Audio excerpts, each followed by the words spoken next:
Mag-story time po tayo.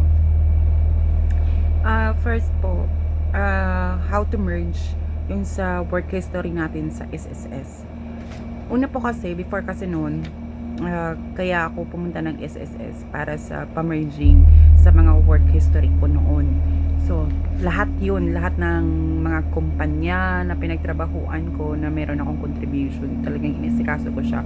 So, first po, pumunta ako ng Pag-ibig kasi nag-update po kasi ako sa mga contribution ko. Tapos sabi nila, kung meron daw po akong gusto, yung mga loan o ano pa, kahit ano pa, dapat daw, ipa-merge ko muna daw lahat ng mga work history ko dun sa SSS. Kaya pumunta ako ng SSS. Una po, bibigyan po kayo ng priority number ng guard. Tapos dun po kayo sa help desk. Pagkatapos dun sa help desk, yung kakausapin na kayo, syempre tatanungin at check din nila yung account mo. Yung sa akin kasi nangyari, active pa siya. So ang ginawa nila, binigyan na lang niya ako ng, kasi dapat daw i-change ko lang daw yung number ko. So ito yung fill upan, E4 na ako kasi active kasi yung account ko. So sa A4 na paper na papilis na ito yung fill upan mo, yung pangalan mo, yung sa SSS mo. Tapos kasi kailangan i-update ko lang yung number ko. So chinek ko yung updating of contact information, yun lang yung i-change. Tapos meron dito kasi sa data change, correction, updating, marami kasi ito sa A4. Change of membership type, correction name, correction of date birth, sex, change of civil status, updating of contact information, updating of bank information, updating of member record status, or updating of dependents. Ito po yun. Tapos yung sa akin, mobile number lang ang i-change. Tapos, sa likod po nun, meron po kayong fill upan din. Certification. Yun lang talaga yung anuhin mo. Wala ka ng fill upan na kahit ano pa. So, 3 pages po to. Sa pangatlong pages po, data privacy consent. Ito lang.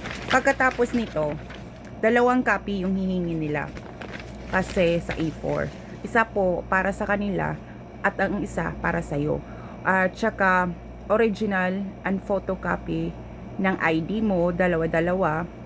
Tapos para maka-less po kayo sa isang bond paper, pwede naman back to back. Tapos yung dalawang ID mo, i-back to back naman na lang sa isang bond paper. Tapos all black color na pen. Pagkatapos nun, isasabit mo sa kanya, tapos okay na. Tapos bibigyan ka ng SSS, Step Online Member User ID Registration. Ito po yun ang ibibigay. Bibigyan po nila kayo kung paano po. At tapos, ibibigay na din kung yung sa employer household ID, bibigyan kayo ng ID ulit. Tapos, pagkatapos nun, ito na yung guide mo kung paano. Pagkatapos nito, dito ka sa how to get employment coverage history. Makikita yun sa pag nakalagin ka na sa SSS. Meron namang step by step dito. Dito po. Naka step by step naman tapos dito. Tapos lahat ng question mo tungkol sa online, meron din na back to back kasi ito. So, yun lang. Tapos pagkatapos nun, okay na, makikita mo na lahat ng history ng work history mo, pati contribution mo. Gagawa na lang ako ng ibang video. Tapos sa Pag-ibig naman, ang kailangan kasi nila, screenshot lang ng work history mo. So, yun lang. Tapos, okay siya, pero mas okay yata na yung katulad noon. Mahirap siya noon kasi ang haba ng pila, pero kasi ngayon online lang. Napaisip ako, paano yung iba na hindi marunong o syempre kailangan maghanap sila ng mga pwedeng makatulong sa kanila, pero alam na nila yun. Pero sa akin lang, lahat tayo nagko-contribute sa SSS, sa Pag-ibig habang nagtatrabaho tayo, PhilHealth. Mag-download kayo ng eGov, makikita doon yung contribution nyo sa Pag-ibig, PhilHealth, yung sa Teen ID, lahat ng mga government ID makikita sa eGov. Pwede din yung pwede din na i-print nyo yun. So, sa akin, nakikita ko na yung sa work history ko sa SSS, nakita ko din kung hinulugan talaga ng mga kumpanya na pinagtrabahoan ko noon o wala. Tapos, meron din na hinihingan ako noon, kinakaltasan ako yung sahod ko para sa contribution, pero hindi nakikita sa system ng SSS. So, dapat po na pag nagtatrabaho tayo, tapos pag sinasabi nila na kinakaltasan ng mga yung sahod natin sa contribution, dapat talaga mag-inquire talaga tayo sa mga SSS, Pag-ibig, talaga bang pinasok ba talaga nila? Kasi ang dami ng scammer eh.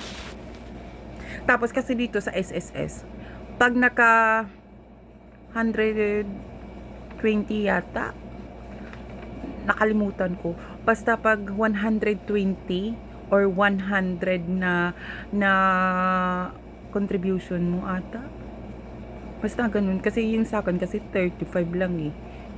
So basta 100 okay na for pag nakaabot ka ng 10 years, parang ganun yata eh. Sabi ng pinsan ko, pag nakaabot ka ng 10 years, meron ka ng pension, is okay na din yun. Okay na din po yun, di ba? Pinagtrabahoan natin yun eh.